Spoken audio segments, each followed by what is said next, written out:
Alors, il nous reste une dernière partie sur le champ gravitationnel et le champ électrostatique. Alors déjà, qu'est-ce que c'est qu'un champ? Quelle est cette notion? Donc, un champ va associer à chaque point de l'espace une grandeur physique. Donc, à chaque point, on va définir chaque point, on va avoir une grandeur qui va lui être associée. Alors forcément, il va y avoir deux types de champs. Il va y avoir ce qu'on appelle les champs scalaires. Alors un champ scalaire, en fait, la grandeur physique, ça va être ce qu'on appelle un scalaire. Alors un scalaire, c'est un autre nom pour un nombre. Et pour les représenter, on va les représenter, il y a différentes méthodes, par exemple avec un dégradé de couleur, avec une légende. Donc vous avez le champ de pression, le champ de température qui vont être des champs scalaires, parce qu'un champ de température, à chaque point, on va définir une température. Pour un champ de pression, à chaque point, on va définir une pression. Et donc à chaque fois, ce sont des nombres. Ensuite, vous avez les champs vectoriels. Et la grandeur physique, elle est vectorielle, ça veut dire que c'est un vecteur. Donc à chaque point de l'espace, on va définir un vecteur, donc une flèche. Exemple, le champ de vitesse du vent. Le vent, ça va être représenté par un vecteur, qui peut avoir une intensité, une norme différente. Et donc on peut faire des représentations comme ça pour avoir une idée de la direction du vent. Alors évidemment, nous on va avoir le champ gravitationnel et le champ électrostatique qui vont être des champs qu'on va appeler vectoriels. Alors vous avez quatre exemples ici, donc il faut à chaque fois savoir si c'est un champ scalaire ou un champ vectoriel. Alors le champ de vitesse du vent, c'est pas compliqué, vous voyez des petites flèches à chaque fois, on vient d'en parler, donc ça va être un champ vectoriel. Alors le champ de température, donc ici on voit qu'à chaque point de l'espace on peut définir une température. Chez nous il fait 7 degrés, et donc c'est un champ scalaire. Donc scalaire parce que la température est un nombre. Alors le champ électrostatique, on voit des petites flèches, de toute façon dès qu'il y a des petites flèches c'est des vecteurs, et c'est un champ vectoriel. Donc les petites flèches ne sont pas uniformes, on n'a pas un champ dont le vecteur est le même en tout point de l'espace, on n'a pas ce qu'on appelle un champ uniforme. Et là, vous avez un champ de pression. Alors pour définir des pressions, on peut mettre un dégradé de couleur, c'est bien un champ scalaire.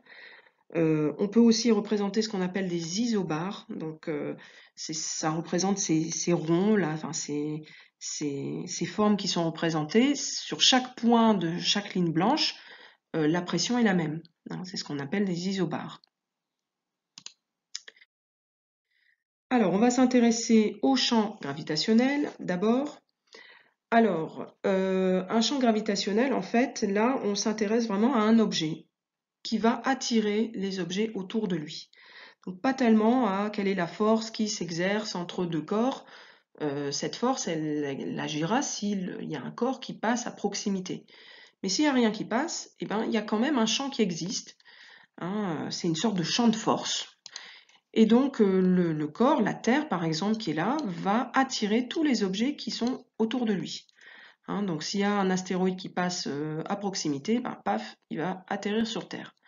Donc, il va y avoir un champ de force, un champ vectoriel, qui va s'appeler un champ gravitationnel. Alors, évidemment, il est invisible, on ne le voit pas, mais il existe.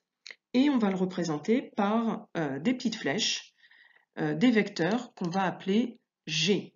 Donc ce champ gravitationnel est représenté par cette fois un petit g.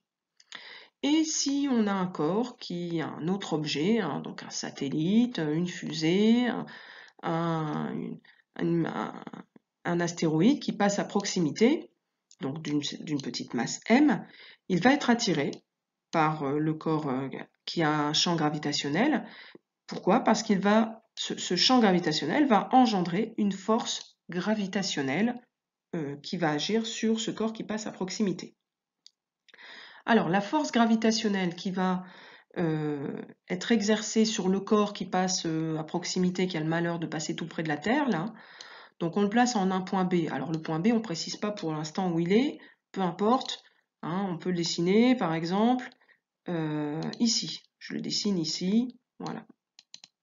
Donc il est là j'ai mon point B. Donc j'ai un corps qui est à cet endroit-là, et il va subir une force F. Donc, force F, ça veut dire que la force, on a vu, elle va être dirigée vers la Terre, comme ça. Et cette force va avoir comme expression vecteur F égale m fois le vecteur G. Parce que vous voyez que les forces qu'on va dessiner, qui sont ici, elles vont toujours avoir le même sens que le petit vecteur G. À chaque fois, ça va être dans le même sens, la même direction, et il va juste y avoir une différence entre les deux, c'est la masse. En fait, on va multiplier le vecteur champ gravitationnel par la masse de l'objet. Donc en général, ça va être plus grand, on va représenter ça de manière plus grande que le vecteur G, hein. Encore que ça dépend de la valeur de la masse, bien sûr. Mais pour des objets assez lourds, un grand F aura une flèche plus grande que le vecteur G. Et au niveau des unités, donc si j'ai l'expression de la force F sans les vecteurs, c'est la même chose, hein, c'est F égale m fois G sans les vecteurs.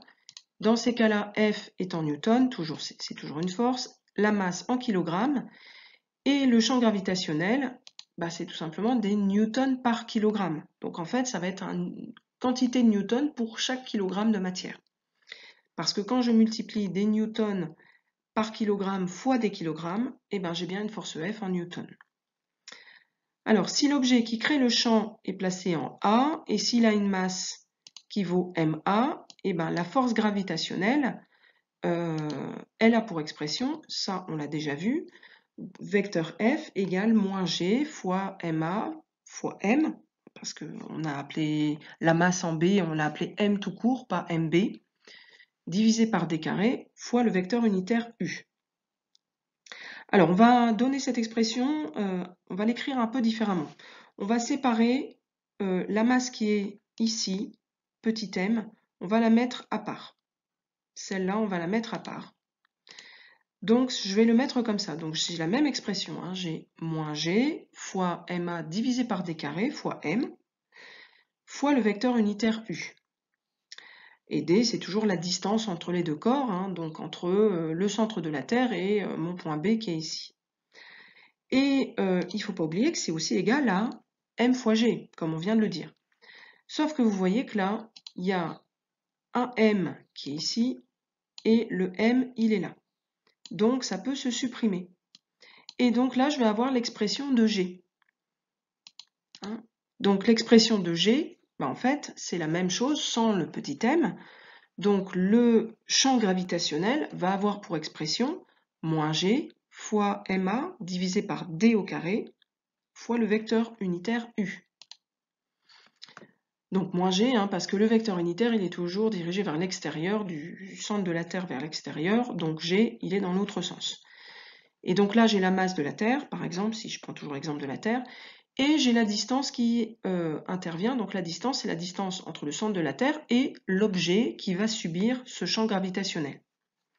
Donc on a l'expression cette fois du champ gravitationnel, on va pouvoir le calculer à la surface de la Terre, à telle distance de la Terre, à l'altitude de la Station spatiale internationale, par exemple, à 400 km au-dessus du niveau de la mer, etc. On peut calculer quel est le champ gravitationnel subi par un objet suivant la distance où il se trouve à partir du centre de la Terre. Donc, j'ai remis l'expression de petit g, et donc l'intensité de ce champ, c'est la même chose sans les flèches. Donc, l'intensité du champ créé par un corps au point B, donc à une distance petit d, distance entre le centre de mon corps A, donc de la Terre, et l'objet B qui subit ce champ gravitationnel, ça va dépendre, l'intensité de ce champ que va subir le corps va dépendre de la masse du corps qui crée ce champ, donc de la masse de la Terre par exemple, et de la distance à laquelle le corps va être de la Terre. Uniquement de ça. Donc, son expression, c'est la même, sans les vecteurs. Donc, le vecteur unitaire, il disparaît, la flèche au-dessus de G, elle disparaît, et le moins disparaît aussi, parce que là, je ne suis pas en train de tracer une flèche, je suis juste en train de calculer la valeur, donc je veux une valeur positive.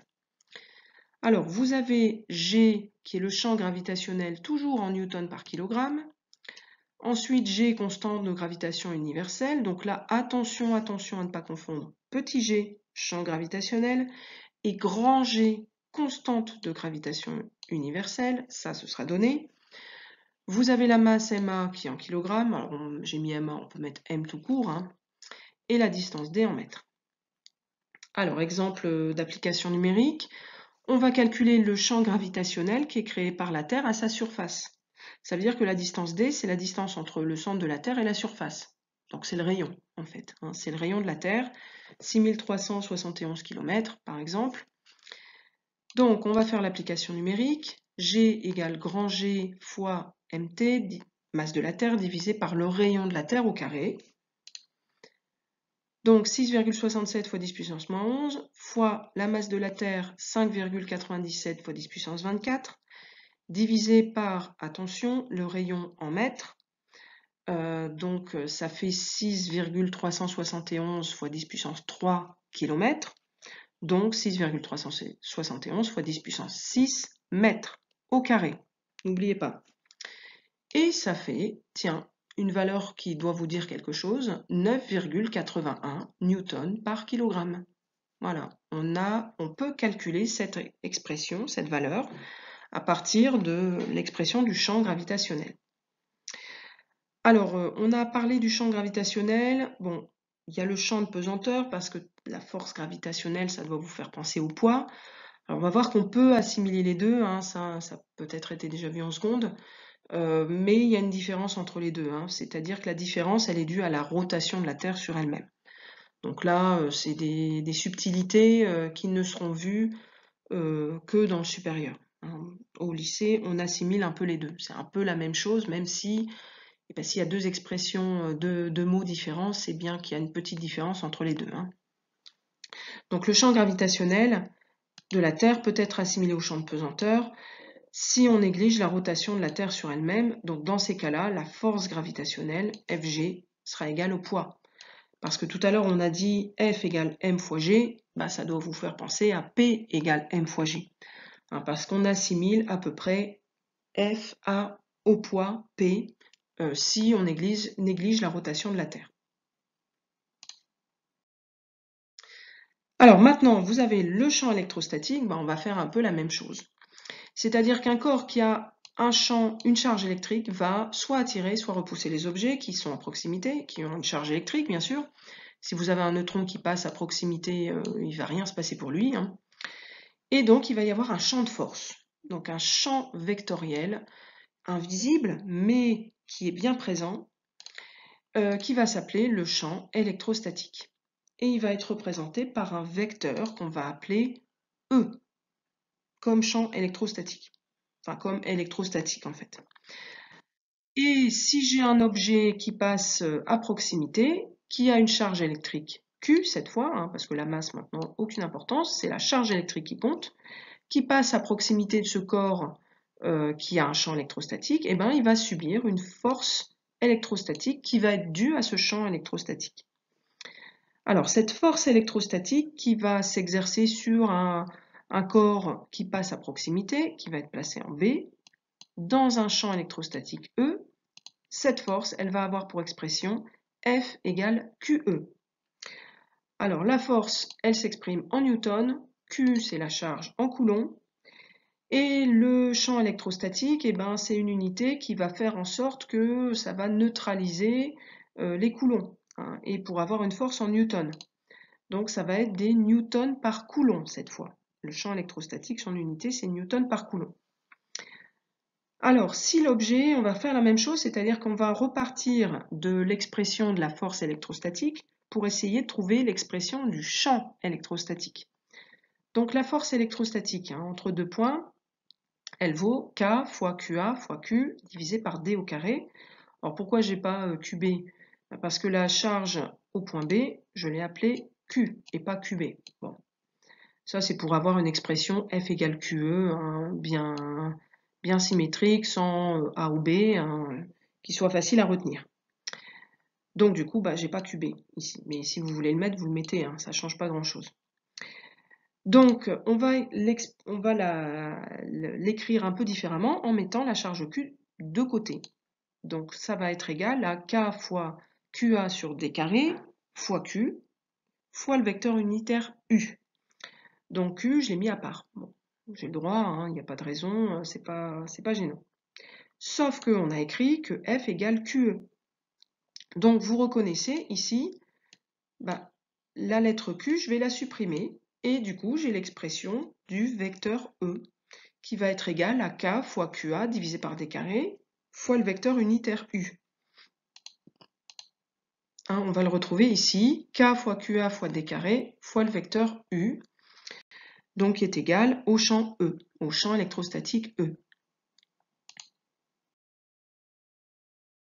Alors, j'ai remis l'expression qui est juste en bas de la page précédente, hein, et donc on va avoir l'expression du vecteur E, du vecteur champ électrostatique.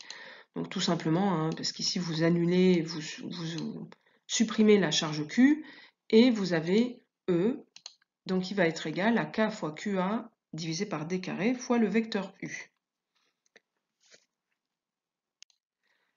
Alors, dans quel sens on va diriger le vecteur E suivant le vecteur unitaire U? Ben, en fait, ça va dépendre de la charge QA, parce que QA peut être positive ou négative. Alors, si QA est positif, ben là, je vais calculer K fois QA divisé par D carré, j'aurai une valeur positive. Et dans ces cas-là, E sera exactement dans le même sens que U. Donc, le champ E, dans ces cas-là, va partir dans l'autre sens, hein. Il s'applique en B, parce que c'est la charge, il va s'appliquer à une petite charge B qui passait par là sans rien demander à personne, et il va s'appliquer dans le même sens que U, donc ici, c'est-à-dire qu'il va fuir la charge QA, il va vouloir s'en aller. Donc on dit que, ça c'est un moyen pour retenir, que le champ E fuit les charges positives. Le champ E, il est dirigé comme ça, hein, et vous voyez bien que U et E sont dans le même sens, et que le vecteur E fuit la charge qui est ici. Elle la fuit, donc c'est un moyen pour retenir comment diriger E par rapport à une charge positive. Alors si QA est négative, bah, c'est l'inverse. Donc le champ E, à ce moment-là, j'aurai E, par exemple, égale moins 72 fois le vecteur U, hein, si la charge Q est négative. Donc moins 72 fois le vecteur U, ben, E et U sont dans des sens opposés. Donc ça veut dire que ici, U va dans ce sens-là, ben, le champ E sera dans l'autre sens. Donc ça veut dire que le champ sera dirigé vers la charge négative, donc le champ E va pointer vers les charges négatives. Hein, donc il va faire l'inverse que fuir, il va pointer vers les charges négatives. Ça permet de savoir dans quel sens on doit le diriger. Donc ces petites phrases, elles sont simples et elles résument vraiment ce qu'il faut retenir pour savoir comment diriger le vecteur E. Il fuit les charges positives et il pointe vers les charges négatives. Alors ensuite, on a l'expression de l'intensité de ce champ. Parce que là, je vous ai dit, ça va être E va être égal à plus 72U ou moins 72U. Et bien ce 72, c'est ce qu'on va calculer avec ce qui est ici. Sauf que il faut que le 72 soit positive. Donc comme la charge Q, elle peut être positive ou négative, bah, pour enlever le signe moins éventuel, on va mettre une valeur absolue autour de QA. Donc E va être égal à K fois QA divisé par D carré. Hein, E, c'est toujours le champ électrostatique en newton par coulomb. K, c'est toujours la constante de Coulomb, hein, qui est toujours donnée. Q, la charge en coulomb, et D, la distance en mètres. Alors, petite application numérique, on nous demande de calculer l'intensité du champ électrostatique, E, créé par un électron, à une distance de 1 micromètre de lui. Donc à 1 micromètre, combien va valoir l'intensité de ce champ? Sachant évidemment que, comme c'est inversement proportionnel à la distance au carré, plus on s'éloigne, plus ce champ diminue. Hein, moins on est sous l'influence du champ électrostatique ou même du champ gravitationnel. Donc je redonne l'expression, E égale K fois Q électron cette fois, divisé par D au carré. Alors Q électron, c'est moins 1,6 fois 10 puissance moins 19 coulombs. Donc 8,99 fois 10 puissance 9, ça c'est la valeur de K, fois moins 1,6 fois 10 puissance moins 19. Alors on peut très bien écrire sans la valeur absolue et sans le moins, hein, il n'y a pas de souci, sachant que E doit être positif. Alors, micromètre, je vous rappelle que c'est 10 puissance moins 6, donc 1 fois 10 puissance moins 6 au carré. Et si on ne se trompe pas, ça doit faire 1,4 fois 10 puissance 3 newtons par coulomb. Voilà. Et forcément, si je le calcule à 1 mm ou à 1 mètre de l'électron, bah, la distance sera beaucoup plus grande et ça va diminuer d'ailleurs beaucoup plus vite, hein, puisque c'est inversement proportionnel au carré de la distance. Alors ensuite, on peut représenter, dernière chose, ce qu'on appelle des lignes de champ. Donc c'est pour visualiser un petit peu ce champ, soit électrostatique, soit gravitationnel, un peu comment il est dirigé et dans quel sens. Donc les lignes de champ, comment on va les représenter? Eh bien, ça va être des courbes qui vont suivre les vecteurs en respectant leur direction. Ça veut dire qu'on va tracer ces lignes toujours en faisant en sorte qu'elles soient tangentes en tout point au vecteur du champ. Par exemple, là, vous avez des petites flèches qui sont dessinées, qui se représentent le champ. Et bien, les lignes de champ en verte, on va toujours les représenter tangentes à ces vecteurs. En fait, ça doit coller ces vecteurs. Et on va rajouter une petite flèche. Hein, la petite flèche, elle est ici. Et pourquoi? Parce que un champ, c'est un vecteur, donc il y a un sens. Et cette flèche, elle va indiquer le sens du champ vectoriel. Donc on va le représenter dans exactement le même sens que tous les petits vecteurs champs qui sont représentés sur lesquels reposent ces lignes de champ. Alors vous avez deux exemples. Hein. Le champ électrostatique, donc créé par un objet positif. Donc je vous rappelle, le champ E fuit les charges positives. Donc en fait, elles vont être dirigées en manière sphérique, hein, un peu comme le champ gravitationnel.